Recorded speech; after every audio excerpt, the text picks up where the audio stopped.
Hi all. మనకి ఇంకో కొత్త నోటిఫికేషన్ రావడం జరిగింది. ఈ యొక్క నోటిఫికేషన్ అనేది మనకి సిఎస్ఐఆర్ నుంచి మనకి రావడం జరిగిందనమాట. Indian institute of integrative medicine. So, ఈ యొక్క నోటిఫికేషన్ డీటెయిల్స్ అన్నీ కూడా మనం వీడియోలో డిస్కస్ చేద్దాం. ఈ వీడియో ఎక్కడ కూడా స్కిప్ చేయకుండా చివరి వరకు చూడండి. అండ్ అలాగే అప్లికేషన్ ప్రాసెస్ అనేది మనకి ఇంకా స్టార్ట్ అవ్వలేదు. అప్లికేషన్ ప్రాసెస్ అనేది మనకి ఇదే మంత్ 15థ్ నుంచి స్టార్ట్ అవుతది. సో, స్టార్ట్ అయిన తర్వాత మళ్ళీ మీకు డౌట్స్ ఏమైనా ఉంటే మళ్ళీ ఇంకొక వీడియో చేసి పెడతాను. అలాగే ఇప్పుడు ప్రెజెంట్ అయితే ఒక నోటిఫికేషన్ డీటెయిల్స్ అన్నీ కూడా డిస్కస్ చేసుకుందాం. ఓకేనా? సో, స్టార్టింగ్ డేట్ వచ్చేసరికి మనకి 15థ్ అనమాట. ఇదే మంత్ 15థ్ నుంచి అప్లికేషన్ స్టార్ట్ అవుతాయి. అలాగే లాస్ట్ డేట్ చూసుకుంటే మనకి 13థ్ అనమాట. అంటే నెక్స్ట్ మంత్ 13థ్ అనమాట. నవంబర్ 13థ్ వరకు మనం అప్లై చేసుకోవచ్చు. ఇప్పుడు మనకి నోటిఫికేషన్ పోస్ట్ చూసుకుంటే మనకి 2 పోస్టులకి మనకి నోటిఫికేషన్ రిలీజ్ చేయడం జరిగింది. అందులో పోస్టులు చూసుకుంటే జూనియర్ హిందీ ట్రాన్స్లేటర్ అనేది ఒక పోస్టు. అండ్ ఇంకోటి జూనియర్ స్టెనోగ్రాఫర్ అనమాట. ఓకేనా? సో, ఈ యొక్క 2 పోస్టులకి మనకి నోటిఫికేషన్ రిలీజ్ చేయడం జరిగింది. అలాగే వేకెన్సీస్ చూసుకుంటే జూనియర్ హిందీ ట్రాన్స్లేటర్‌కి ఒక ఒక వేకెన్సీ అలాగే జూనియర్ స్టెనోగ్రాఫర్‌కి 3 వేకెన్సీస్ అనమాట. అండ్ అలాగే ఈ యొక్క జాబ్ అనేది మనకి పర్మనెంట్ సెంట్రల్ గవర్నమెంట్ జాబ్ అనమాట. సో, ఎవరు కూడా నెగ్లెక్ట్ చేయొద్దు. ఇంట్రెస్ట్ ఉన్న ప్రతి ఒక్కరు కూడా అప్లై చేయడానికి ట్రై చేయండి. మినిమమ్ మీకు 12థ్ ఉన్నా సరే మీరు జూనియర్ స్టెనోగ్రాఫర్‌కి మీరు అప్లై చేసుకోవచ్చు అన్నమాట హ్యాపీగా. ఎడ్యుకేషన్ క్వాలిఫికేషన్ కూడా ఇదే వీడియోలో డిస్కస్ చేద్దాం. వీడియో చివరి వరకు చూడండి. సో, అలాగే ఏజ్ లిమిట్ చూసుకుంటే మనకి జూనియర్ హిందీ ట్రాన్స్లేటర్‌కి అబోవ్ 30 ఇయర్స్ ఉండకూడదనమాట. సో, మినిమమ్ 18 ఇయర్స్ అండ్ అలాగే మాక్సిమం వచ్చరికి 30 ఇయర్స్ అనమాట. సో, 18-30 ఇయర్స్ బిట్వీన్ ఉన్న ప్రతి ఒక్కరు కూడా జూనియర్ హిందీ ట్రాన్స్లేటర్ అనే పోస్ట్‌కి అప్లై చేసుకోవచ్చు. సో, అదేవిధంగా జూనియర్ స్టెనోగ్రాఫర్ చూసుకుంటే మాక్సిమం వచ్చరికి 27 అనమాట. అంటే 18-27 అనమాట. సో, ఎవరైతే 18-27 బిట్వీన్ ఉంటారో వాళ్ళందరూ కూడా ఈ యొక్క నోటిఫికేషన్‌కి అప్లై చేసుకోవచ్చు అనమాట.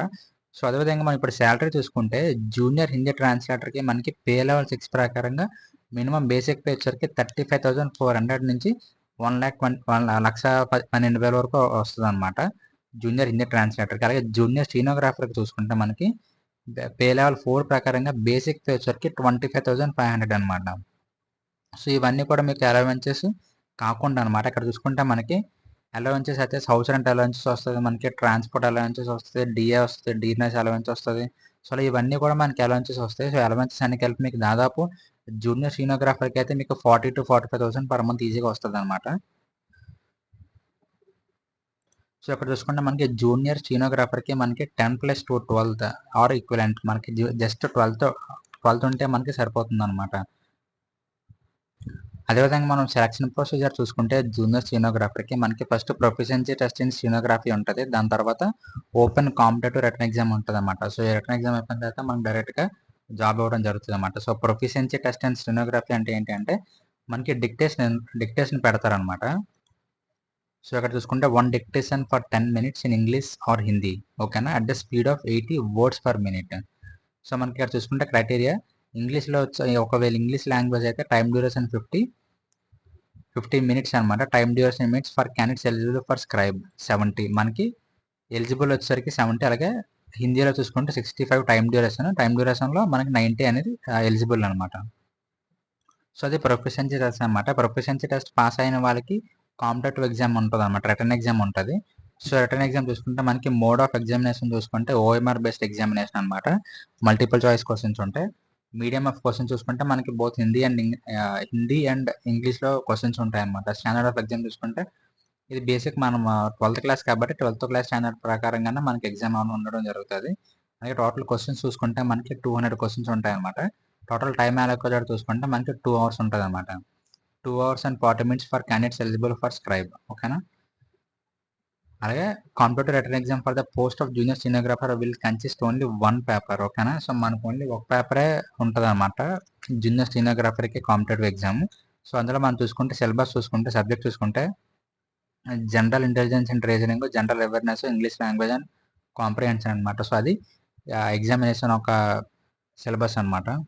సో, ఇప్పుడు మనం ఎలా అప్లై చేయాలి అంటే మనకి ఇక్కడ ఆన్‌లైన్‌లో మనకి ఇదే నోటిఫికేషన్‌లో మనకి 2 వెబ్‌సైట్ లింక్స్ ఇచ్చారనమాట. ఒకటి recruit.iims.res.in అని చెప్పి, ఇంకోటి iim.res.in అని చెప్పి. సరే, మీ 2 వెబ్‌సైట్‌లో ఏ వెబ్‌సైట్ క్లిక్ చేసినా మీరు అప్లై చేసుకోవచ్చు. కాకపోతే మనకి అప్లికేషన్స్ అనేవి ఇంకా స్టార్ట్ అవ్వలేదు. ఇదే మంత్ 15 నుంచి అప్లికేషన్స్ స్టార్ట్ అవుతాయన్నమాట. స్టార్ట్ అయిన వెంటనే మీరు అప్లై చేసుకోవచ్చు. ఒకవేళ మీకు డౌట్స్ ఏమైనా ఉంటే ఇదే వీడియోలో మీరు కింద కామెంట్ సెక్షన్‌లో కామెంట్ చేస్తే నేను డెఫినిట్‌గా ఇంకో వీడియో చేస్తాను అప్లికేషన్ ప్రాసెస్ అనేది. అలాగే అప్లికేషన్ ఫీజ్ చూసుకుంటే ఇప్పుడు మనం candidates are required to pay application fees of 500 rupees. ఓకేనా. So 500 rupees application fees pay చేయాలి. కాకపోతే ఎవరెవరికి అప్లికేషన్ ఫీజ్ ఉంటుందో అంటే, సో ఎవరైతే SC, ST, PWD, women, ex service man, అలాగే రెగ్యులర్ సిఎస్ఐఆర్ ఎంప్లాయీస్ ఉంటారో వీళ్ళు ఎటువంటి ఫీజు పే చేయగలదన్నమాట. సో వీళ్ళు కాకుండా మిగతా వాళ్ళందరూ కూడా మనం 500 రూపీస్ అప్లికేషన్ ఫీజ్ పే చేయాల్సి ఉంటుందన్నమాట.